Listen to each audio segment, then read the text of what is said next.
जय श्री राम।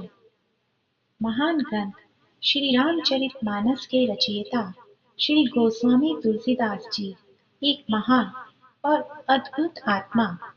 प्रस्तुत है उनका संपूर्ण जीवन संक्षेप में। प्रयाग के पास चित्रकूट जिले में राजापुर नामक एक ग्राम है। वहाँ आत्माराम दुबे नाम के एक प्रतिष्ठित सरयू पारीण ब्राह्मण रहते थे। उनकी धर्मपत्नी का नाम तुलसी था। संवत 1554 की श्रावण शुक्ला सप्तमी के दिन अभुक्त मूल नक्षत्र में इन्हीं भाग्यवान दंपत्ति के यहाँ 12 महीने तक गर्भ में रहने के पश्चात गोस्वामी तुलसीदास जी का जन्म हुआ। जन्मते समय बालक तुलसीदास रोए नहीं, किंतु उनके मुख से राम का शब्द निकला। उनके मुख में 32 दांत मौजूद थे। उनका डील डौल 5 वर्ष के बालक का सा था। इस प्रकार के अद्भुत बालक को देखकर पिता अमंगल की शंका से भयभीत हो गए और उसके संबंध में कई प्रकार की कल्पनाएं करने लगे। माता हुलसी को यह देखकर बड़ी चिंता हुई। उन्होंने बालक के अनिष्ट की आशंका से दशमी की रात को नवजात शिशु को अपनी दासी के साथ उसके ससुराल भेज दिया और दूसरे दिन स्वयं इस असार संसार से चल बसी। दासी ने, जिसका नाम चुनिया था, बड़े प्रेम से बालक का पालन पोषण किया।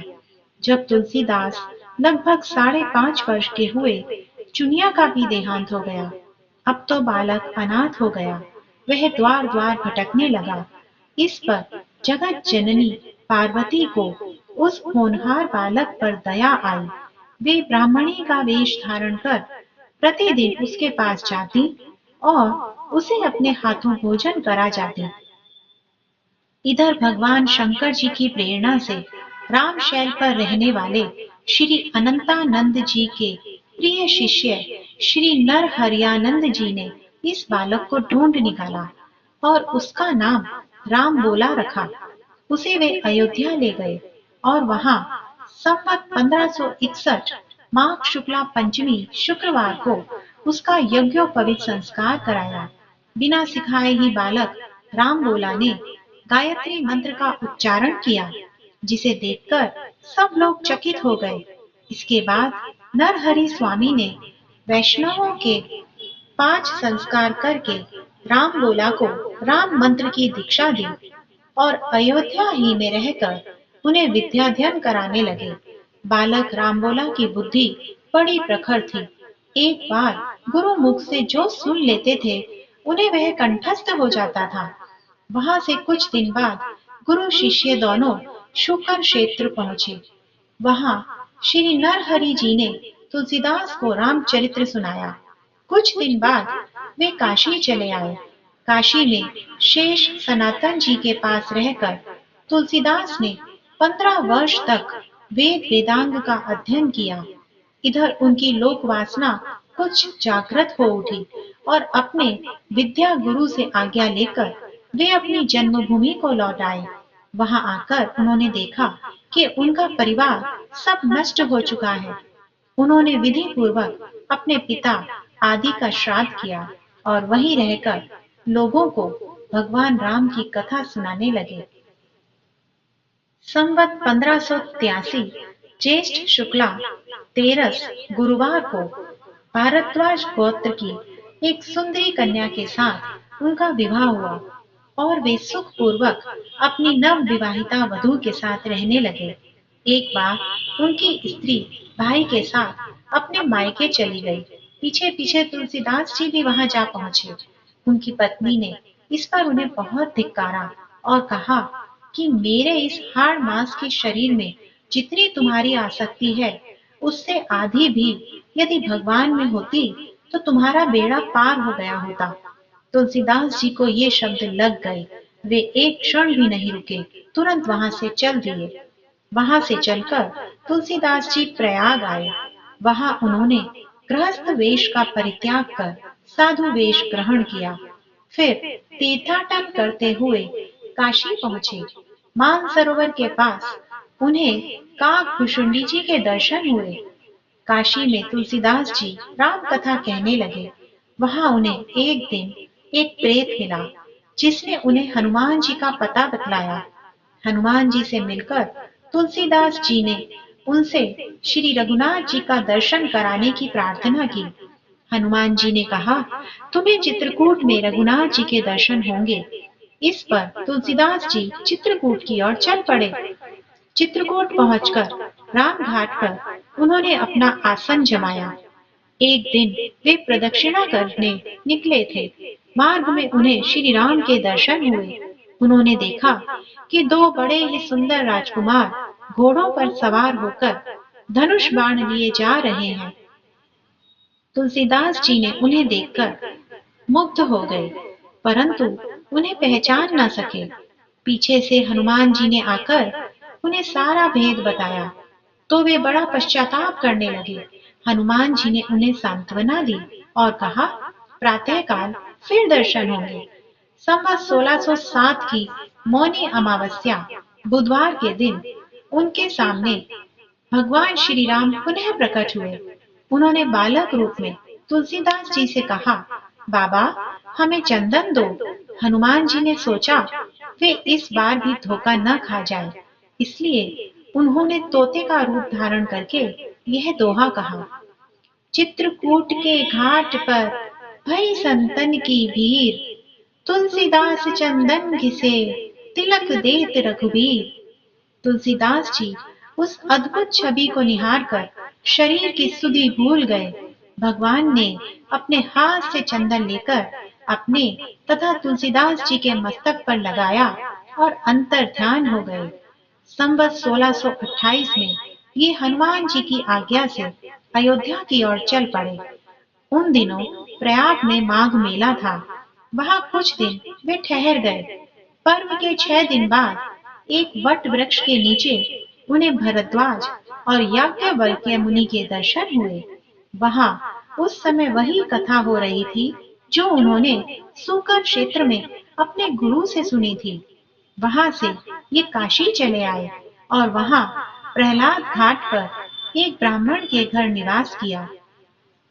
वहां उनके अंदर कवित्व शक्ति का स्फुरण हुआ और वे संस्कृत में पद्य रचना करने लगे। परंतु दिन में वे जितने पद्य रचते, रात्रि में वे सब लुप्त हो जाते। यह घटना रोज घटती। 8वें दिन तुलसीदास जी को स्वप्न हुआ। भगवान शंकर ने उन्हें आदेश दिया कि तुम अपनी भाषा में काव्य रचना करो। तुलसीदास जी की नींद उचट गई। वे उठकर बैठ गए। उसी समय भगवान शिव और पार्वती उनके सामने प्रकट हुए। तुलसीदास जी ने उन्हें साष्टांग प्रणाम किया। शिव जी ने कहा, तुम अयोध्या में जाकर रहो और हिंदी में काव्य रचना करो। मेरे आशीर्वाद से तुम्हारी कविता सामवेद के समान फलवती होगी। इतना कहकर श्री गौरी शंकर अंतर्ध्यान हो गए। तुलसीदास जी उनकी आज्ञा शिरोधार्य कर काशी से अयोध्या चले आए। संवत 1631 का प्रारंभ हुआ। उस साल रामनवमी के दिन प्राय वैसा ही योग था जैसा त्रेता युग में राम जन्म के दिन था। उस दिन प्रातःकाल श्री तुलसीदास जी ने श्री रामचरितमानस की रचना प्रारंभ की। 2 वर्ष 7 महीने 26 दिन में ग्रंथ की समाप्ति हुई। संवत 1633 के मार्गशीर्ष शुक्ल पक्ष में राम विवाह के दिन 7 कांड पूर्ण हो गए। इसके बाद भगवान की आज्ञा से तुलसीदास जी काशी चले आए। वहां उन्होंने भगवान विश्वनाथ और माता अन्नपूर्णा को श्री रामचरितमानस सुनाया। रात को पुस्तक श्री विश्वनाथ जी के मंदिर में रख दी गई।